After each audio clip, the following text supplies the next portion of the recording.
नमस्कार दोस्तों, welcome to my YouTube channel state job. अगर आप चैनल पर नए आए हो, वीडियो से अगर आपको कोई मदद होता है तो चैनल को सब्सक्राइब करके सपोर्ट कीजिएगा। छोटे यूट्यूबर हो, आपकी एक सब्सक्राइब मेरे लिए बहुत मायने रखते हैं।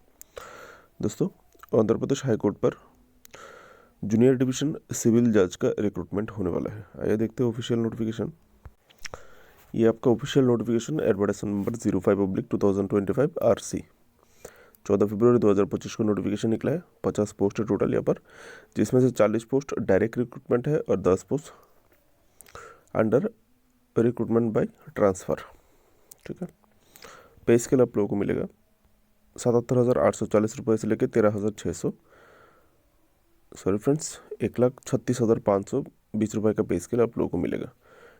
अप्लाई करना होगा आप लोगों को 20 फरवरी से लेकर 17 मार्च 2025 के भीतर। Official website www.aphe.gov.in। ठीक है। The detail of examination centre will be posted on high court का वेबसाइट जो है, इसमें एग्जाम सेंटर रिलेटेड पोस्ट किया जाएगा। वैकेंसी आप ये से देख सकते हैं। डायरेक्ट ये है डायरेक्ट रिक्रूटमेंट और ये है दाएं तरफ जो अंडर रिक्रूटमेंट बाय ट्रांसफ़र। ठीक है, देख सकते हो किस कास्ट के लिए कितना पोस्ट है। ये आपका डेट है जिनमें स्क्रीनिंग टेस्ट होगा कंप्यूटर बेस्ड 16 अप्रैल को। इसके रिलेटेड जो क्वेश्चन पेपर आंसर की वो ऑब्जेक्टिव टाइप वो 22 अप्रैल 2025 को ऑफिशियल वेबसाइट में पोस्ट करेगा। क्वालिफिकेशन डायरेक्ट रिक्रूटमेंट के लिए बैचलर डिग्री इन लॉ। ठीक है।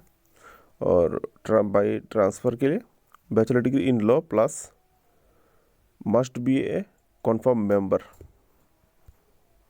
अथवा approved professional in any one of the following categories. क्या क्या है ये सब देख सकते हैं। Eligible category to apply under recruitment by transfer. यहाँ पर क्राइटेरिया है बाय ट्रांसफ़र का। ये सब लोग वीडियो को स्टॉप करके देख लीजिएगा या फिर ऑफिशियल वेबसाइट ओपन करके ये सब पॉइंट देख लीजिएगा। ठीक है। ये बाय ट्रांसफ़र का क्या क्या पॉइंट है, क्या क्या क्राइटेरिया आप देख सकते हैं। एज लिमिट मैक्सिमम 35 ईयर जो डायरेक्ट रिक्रूटमेंट है। ठीक है। और अपर एज रिलैक्सेशन मिलेगा, 5 साल का एज रिलैक्सेशन दिया जाएगा SC ST को और BC EWS कैंडिडेट को। ठीक है। और PWD कैंडिडेट को 10 साल का मिलेगा, जैसा गवर्नमेंट रूल के हिसाब से मिलते हैं। डॉक्यूमेंट टू बी अपलोडेड, क्या क्या डॉक्यूमेंट आपको अपलोड करना होगा ऑनलाइन एप्लीकेशन फॉर्म के दौरान डायरेक्ट रिक्रूटमेंट के लिए यहाँ पर दिया हुआ है। और रिक्रूटमेंट बाय ट्रांसफ़र के लिए क्या क्या डॉक्यूमेंट्स प्रोवाइड करना होगा ये सब देख सकते हैं। स्कीम ऑफ एग्जामिनेशन, एग्ज़ाम किस प्रकार से होगा, बहुत ही इंपॉर्टेंट जानकारी है। स्क्रीनिंग टेस्ट होगा कंप्यूटर बेस्ड 100 मार्क का, 2 घंटा आप लोगों को टाइम मिलेगा। और यहाँ से आप लोगों को जिनको ये 100 मार्क में से 40% जिसको मिलेगा कम से कम, उनको 1:10 रेशियो में रिटन टेस्ट में बुलाया जाएगा। अगर आप फेल हो जाते हैं स्क्रीनिंग टेस्ट में, 40% अगर आपको नहीं मिलता है तो आप लोग मेन एग्ज़ाम में नहीं जा पाएंगे। मिनिमम जो पास मार्क है वो 40% है। ठीक है। उसके बाद आपको 1:10 रेशियो में रिटन एग्जाम में लिया जाएगा। जिसका मार्क ज़्यादा रहेगा वो ही आएगा लिस्ट में।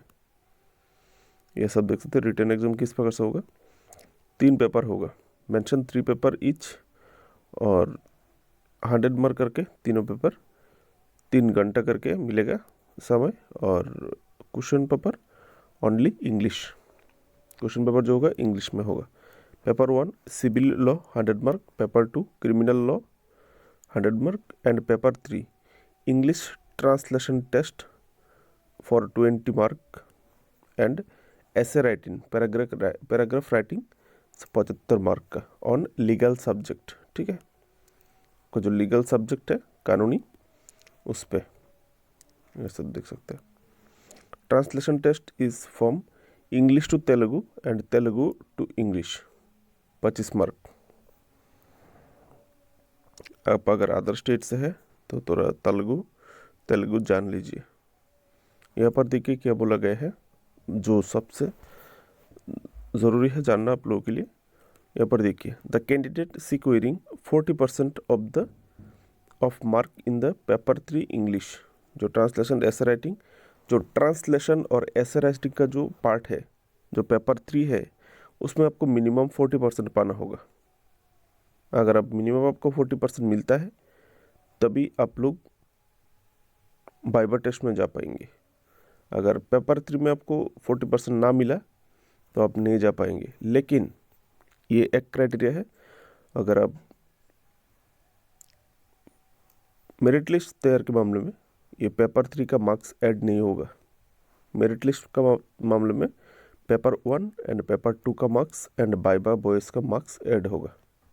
ठीक है, उम्मीद करते हैं आप समझ गए होंगे। पेपर 3 में मिनिमम 40% पाना होगा वाइवा में जाने के लिए, लेकिन पेपर 3 का जो मार्क्स है वो मेरिट लिस्ट तैयार में नहीं आएगा। मेरिट लिस्ट तैयार में सिर्फ paper 1 and paper 2 and viva boys का मार्क्स आएगा। ये सब देख सकते हैं।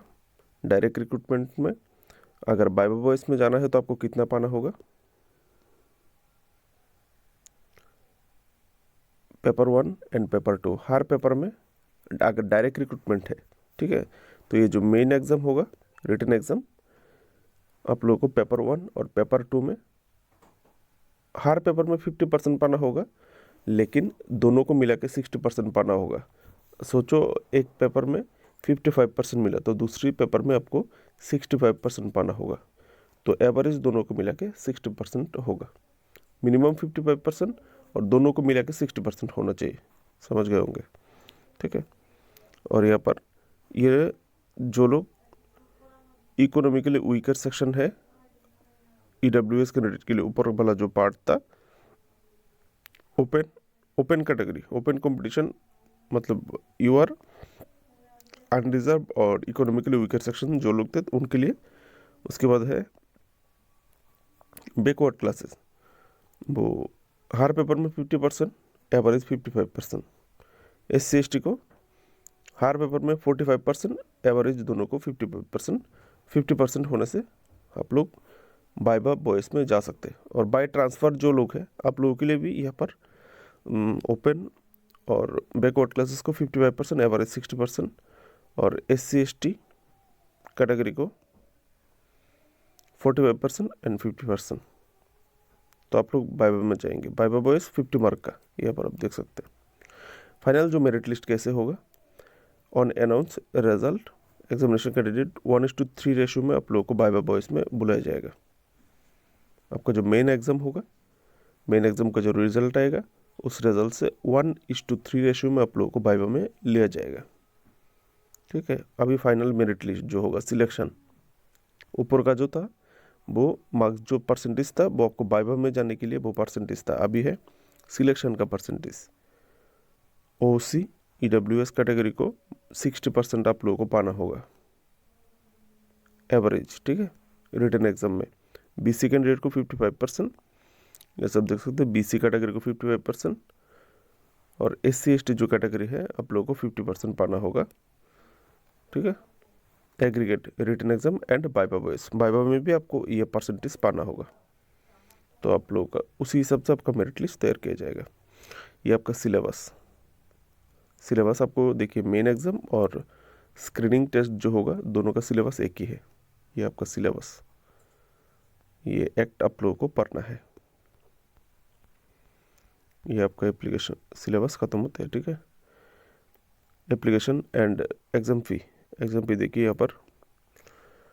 Open category EWS BC category को 13,000 रुपये और रिजर्व कैटेगरी को 750 रुपये। Examination centre for screening test, आपका जो स्क्रीनिंग टेस्ट होगा 100 मार्क का, ये एग्ज़ाम सेंटर है गुंटूर कुरनूल, देख सकते हैं यहाँ पर। ठीक है, ये आपका एग्ज़ाम सेंटर है, 6 एग्ज़ाम सेंटर है। सिलेक्ट कर लीजिएगा ऑनलाइन फिलअप करते वक्त कहाँ पर आप एग्ज़ाम देना चाहते हैं। दोस्तों ये नोटिफिकेशन का लास्ट पेज है, नोटिफिकेशन यहाँ पर ख़त्म होता है, रजिस्ट्रार का सिग्नेचर है, ठीक है, 14 फरवरी 2025। तो मेरी तरफ से आप लोगों के लिए बेस्ट ऑफ लक। वीडियो से अगर कोई मदद होता है तो चैनल को सब्सक्राइब करके सपोर्ट कीजिएगा। जय हिंद।